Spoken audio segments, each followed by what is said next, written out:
Real estate test questions. We're back again today to help you pass your real estate exam on the first try. So big shout out to Vero Mikes, a subscriber, a watcher. They used the last 2 weeks, tons of studying. They passed the exam in 1 hour. Congratulations. I hope you have a great real estate career. If you want to be like Vero Mikes and pass on your first try, go ahead and smash the subscribe button and continue studying with me. Okay, now let's dive into the questions. Question number 1. A competitive market analysis contains information about all of the following items except which? A. Currently listed homes. B. Recently sold homes. C. Recently remodeled homes. D. Similar expired listings that didn't sell. Those sellers should have picked a better agent. The answer is C. Recently remodeled homes. Let's cover what a competitive market analysis is. This is commonly known as a CMA. You're going to get a lot of acronyms in real estate. And this is actually kind of a relevant question. You're going to be preparing multiple CMAs. I use CMAs for buyers when we're submitting offers. I also use CMAs for sellers when I'm potentially listing their home. And so a CMA actually provides information about properties similar to the seller's property or the subject property. Usually includes, current homes for sale, homes that recently sold, expired listings that did not sell. It does not usually include recently remodeled homes because they might not be similar enough to the subject property. On top of that, there's not a filter in the MLS for recently remodeled homes. Question number 2. A presentation manual, A, should be professionally produced. B, can be used in place of a verbal presentation.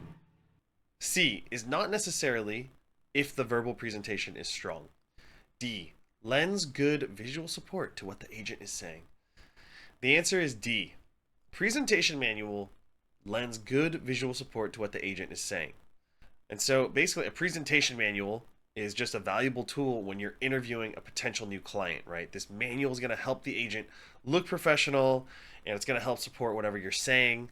And it's not to replace your verbal presentation. However, a presentation manual is just going to help you get your point across better, right? So a lot of agents will call this maybe their buyer consultation or their new buyer checklist. Or if you're working with a seller, it's probably called your listing presentation, right? So yeah, basically this is kind of a common sense question, but your presentation and your marketing materials are supposed to add value to what you are saying and give evidence and proof that you are who you say you are. Question number 3. Which of the following is not a true statement? A. Buyers looking at FSBO homes are usually looking for a bargain. B. FSBO sellers believe they will save money if they sell themselves. C. FSBO sellers who list with an agent will pay their own advertising costs. D. Buyers of FSBO homes are usually the ones who save money. Okay, so before I give you the answer, let's talk about what a FSBO, FSBO is. That means for sale by owner. So that means the owner is trying to sell the property themselves. And so the answer is C.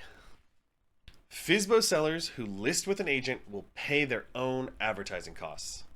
And so the explanation for this is if a for sale by owner decides to list a property, that means they're actually not a for sale by owner anymore.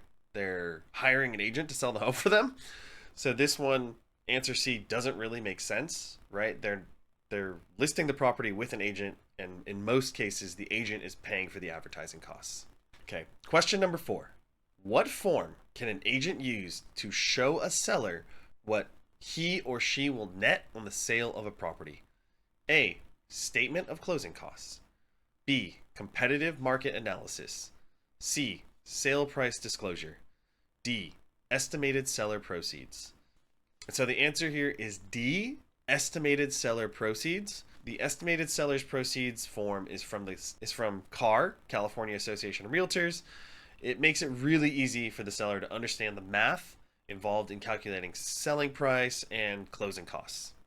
There's also a form basically called a net sheet that you will need to understand and be able to walk a seller through because the net sheet shows the seller what they are going to net after the sale of their home.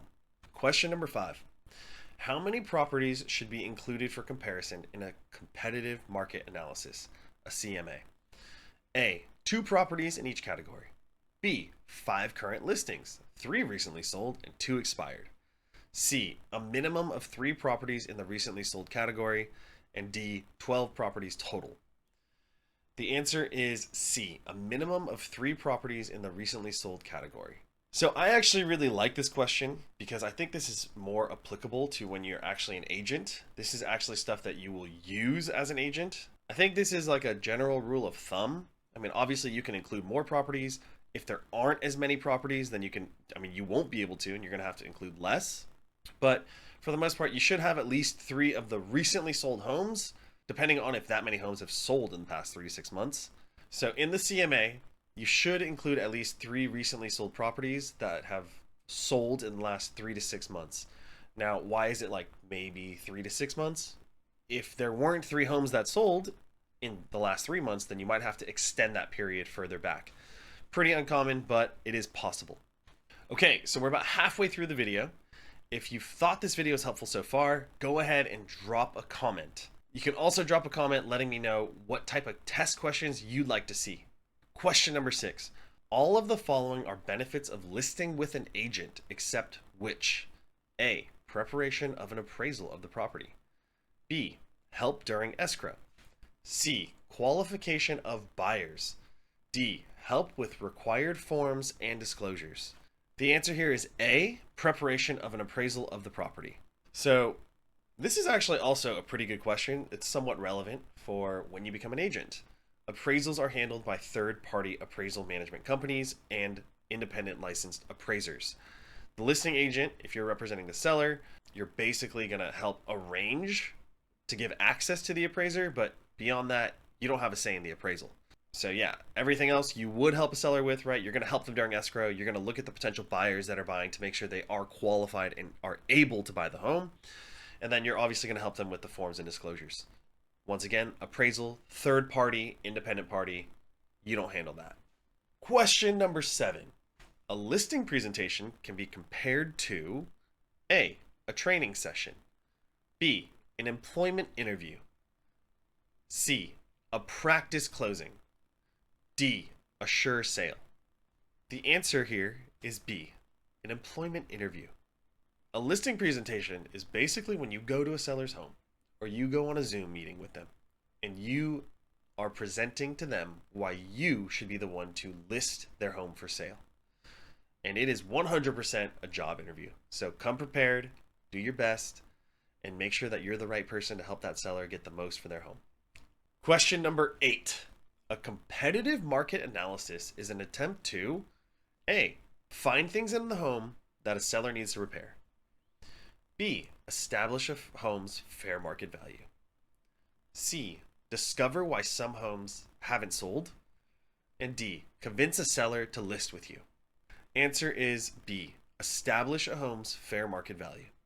So when you're doing a CMA, competitive market analysis, you're basically looking at the recently sold homes, the other available homes, the other homes that did not sell, and you're trying to come up with the fair market value to that seller to let them know this is the price that you could probably get. Question number 9. Which of the following items would not usually be included in a presentation manual for buyers? A, documents showing your affiliations with real estate organizations. B, services offered to buyers. C, your plan for finding the buyer a home. D, a list of former client references. The answer is D, a list of former client references. So this one I don't necessarily agree with, but this is what they are saying you should not include in it. They're basically saying this is the least important. They're basically stating that you need to show, your affiliations with real estate organizations, like prove that you're a realtor, you're part of CAR, you're part of this brokerage, whatever additional certifications you have or accreditations.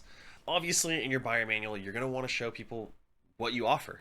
What do you do for them? And then most importantly, right, buyers, at the end of the day, they want a home. So you got to show them your plan to get them in a home.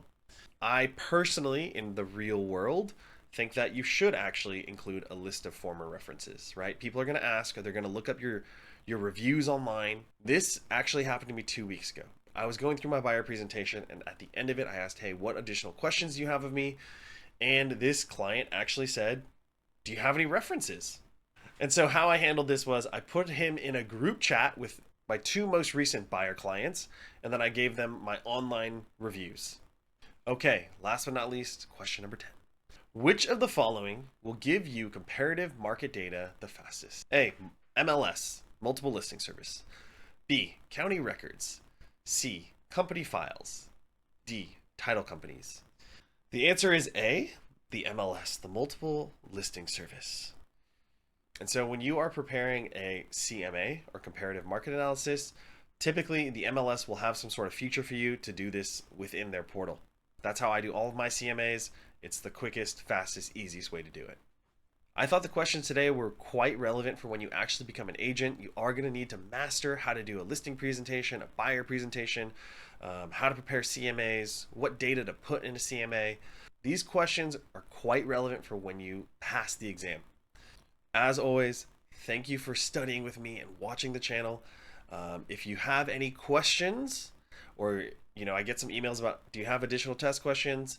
Just email me, drop in my email right here, and good luck with your studying, and I hope you pass your exam on the first try.